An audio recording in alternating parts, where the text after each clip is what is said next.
5 years into Lower Decks and 58 years since the start of this franchise, and we finally get to answer the most pressing of questions. How do Klingons grow their food? Hey, Commander Fennec here, and yes, this is a first.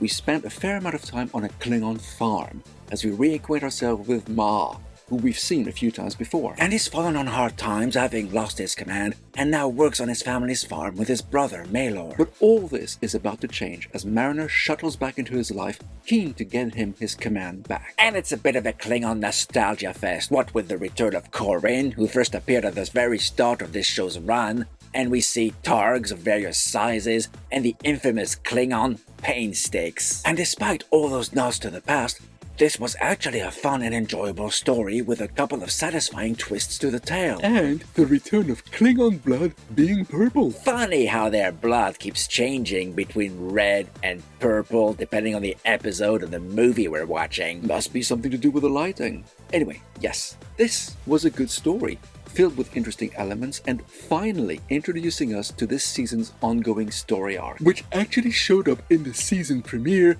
even though we didn't know it was such at the time. but of less interest was the B-plot with Dr. Miglimo. The bird psychiatrist? Yeah, and all of a sudden, for the purposes of this episode and this episode alone, his species, the Cloakians, great name, well, they happen to be food-tasting fanatics, something the good doctor never mentioned before, nor showed any interest in, as far as I can recall. Not only that, but that side of the story was as bland as you could imagine it to be.